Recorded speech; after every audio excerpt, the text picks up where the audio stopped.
Good evening, ladies and gentlemen. Welcome inside the post-game edition of Across the Cavs. Game one goes to the Indiana Pacers as the Cavs fall short in a stunning 121-112 loss.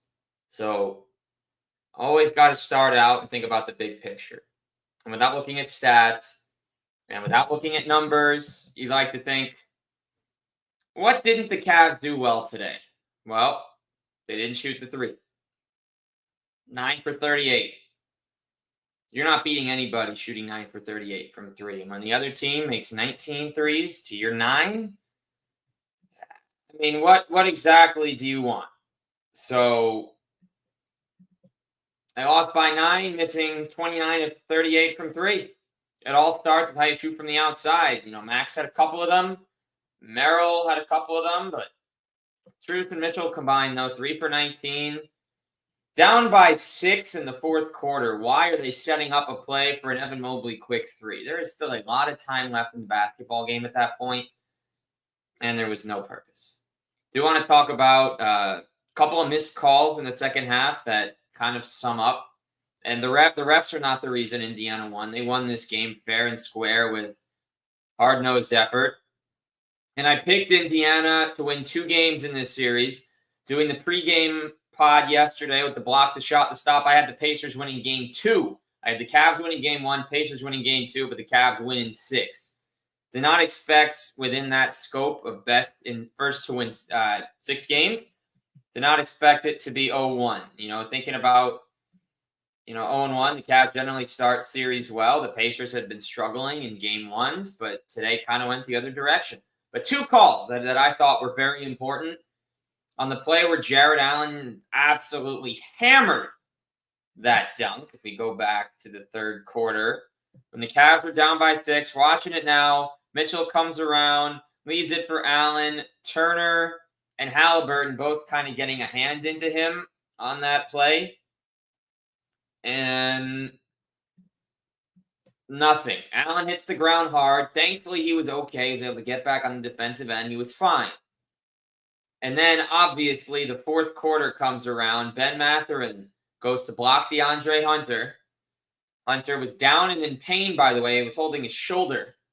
He was in a lot of pain. They had a couple different ailments, injuries that he suffered over the course of the game. And when DeAndre goes up to dunk it, which would have pushed the lead to 3 with 7 minutes, he gets blocked. It goes off of him. He falls out of bounds. The ball bounces and makes contact with his body, and then it's out of bounds to the Indiana Pacers, who then come down and make a 3 right out of the timeout on the failed challenge. And that's not the play that made or broke the game, but you think about Cleveland going on a run and the physical plays and the chippiness, and Indiana doing things like that made a difference. And the Cavs definitely didn't back down. But in the absence of Darius Garland, there was certainly a pecking order established. And if we look at shot attempts, Mitchell 30, Allen 7, Mobley 13, Jerome 20. Now, Ty Jerome had a few good moments in this game, but he should not be shooting 20 shots in 29 minutes. I appreciate the fact that his plus 10 led the team, but he took some bad ones. They figured out his floater. And we talk about the Pacers defensively. They blocked 9 shots. Andrew Nembhard made 5 threes. Every time you think the Cavs are good, it's fine. Andrew Nembhard just comes in and goes 1, 2, 3 right on him. He did it twice late in the game. He was doing this to the Knicks in the second round last year. And I mean, we thought the one definitive advantage of the Cavs, by a slight margin, though, was bench scoring. Cavs bench 34, Indiana's bench 29. DeAndre Hunter's injuries and a couple other things kept him from really having a big impact. Now, he had a couple of moments, but 11 points on 4 of 8 is not what you want for DeAndre Hunter. You want a lot more than that, especially when Max is 2 for 8 from deep and Sam Merrill gets 5 shots in his 18 minutes. And Donovan, who had a fantastic third quarter, couldn't repeat it in the fourth. And truthfully, against a team like the Pacers, I would have wanted Kenny Atkinson to play some of his guys more minutes. When we look at the distribution, Evan led the way at 35, Strus 31, Allen 30, Mitchell 33, Merrill 17. There was no point putting him back in the fourth. Hunter 30, Jerome 29, Wade 16, but he did make the two shots that he took. The three was fine.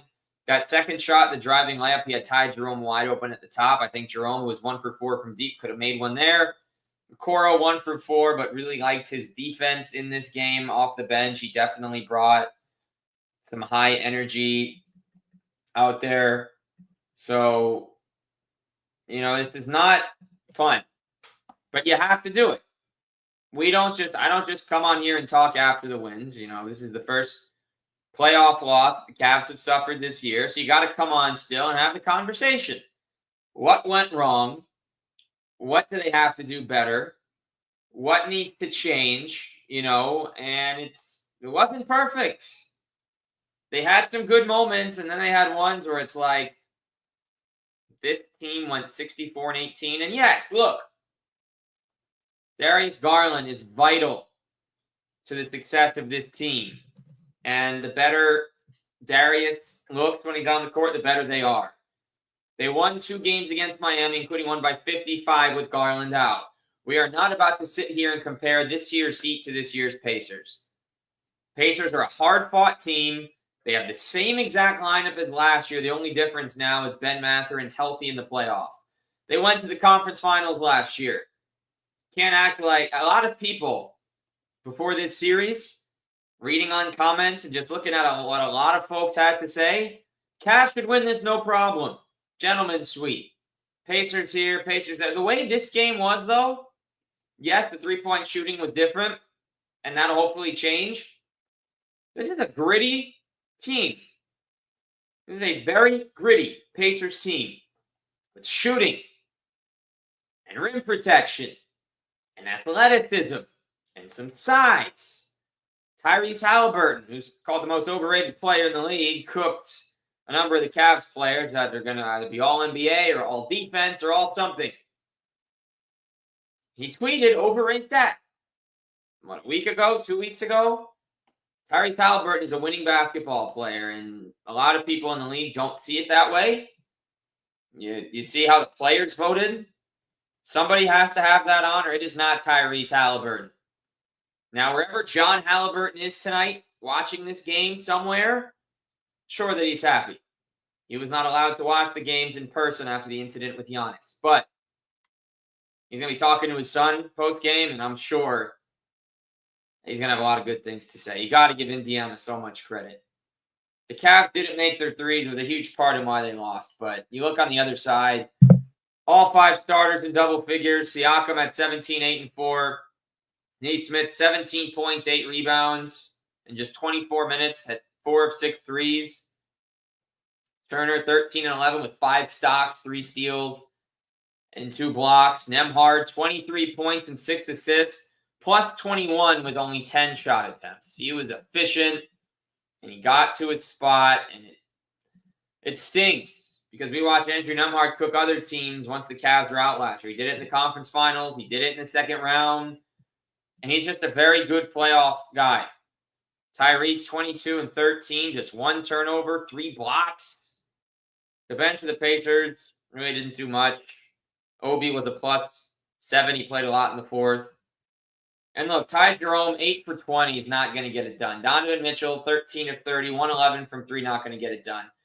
Cleveland hit 9 for 38 from downtown. Now, there's very few times a team is going to win a game shooting like that. It happened once this postseason where a team just couldn't make a 3 and managed to get a win. You're not going to win basketball games without making 3s. This is what happens in the modern era. It started with the Splash Bro Warriors, and everyone wanted extra shooting at all these spots. Actually, it started with the Orlando Magic. And Dwight Howard, when they surrounded him with J.J. Redick and Courtney Lee at the 2, Jameer Nelson, Rafer Alston at the 1, Rashard Lewis, Hedo Turkoglu, Michael Petrus. And it sparked kind of a different style of basketball that was going to be played. Of course, not every team has a big man and then all these guards around. The Cavs are one of the closest things to that now, where they got some shooters on the outside, their size on the inside. Really want to see Evan Mobley be more aggressive. A more aggressive Evan Mobley can do wonders for the Cavs. I don't like seeing him get 13 shots in a game like this. And only 8 shots from inside the arc. The same way Indiana's creating all these mismatches with these quick screens, getting the Cavs bigs on Tyrese on the perimeter, they got to do the same. You got to get more guys in motion. You got to put them in screens. Do what you have to do. We'll get the advanced numbers later. I've only got the regular box score available as it is now. But there's a lot of work that needs to be done by the Cavs. Look, it's one game. And as they say, one game does not a series make. So I had Cavs in 6. A lot of people had Cavs in 4 and Cavs in 5. Anyone that chooses to rewatch this game and take things away as they will, let's watch again at the number of threes the Cavs missed. Let's watch all 29 misses and see how many of those should have gone in. Let's watch all of the Ty Jerome blocked floaters. And the Mitchell block 3 with Nesmith coming in from behind. Should someone have communicated to Donovan Mitchell that Aaron Nesmith was behind him? Should Don have known to pump fake before letting that one rip? You know, there's a lot of things that just didn't go according to plan in this basketball game. And, you know, should Jared Allen have had more than 7 shots? Should there have been any other rotation changes? Was there ever a reason to put in Javonte Green or Craig Porter? Whole lot of things you can look at and consider when thinking back. The thing is, after a win, there's some things you question, but you come away feeling good and feeling confident and like your team just came in and did what it had to do. After a loss, you're questioning everything. Should Donovan Mitchell have played more minutes? Should Evan Mobley have had more touches? Should Ty Jerome have passed the ball just a little bit more at certain parts of this game? Should DeAndre Hunter have looked for his own shot? Should Evan Mobley, you know, we can go on and on and on and on and on. Kenny Atkinson took this team to a 64-18 record, but they're now 1-4 against the Pacers this year. Of course, a few of those games late in the year when seeding didn't matter. But still, you're 1-4 against the Pacers. And you have to see what you can do now to turn the tide, flip the script, and we'll see what happens. Game 1 to the Indiana Pacers, 121-112. We will see you Tuesday night. Game 2, Rocket Arena. See if the Cavs can even things up. Zach Weiss with you. This is Across the Cavs on Network 216. We'll see you for Game 2 on Tuesday night.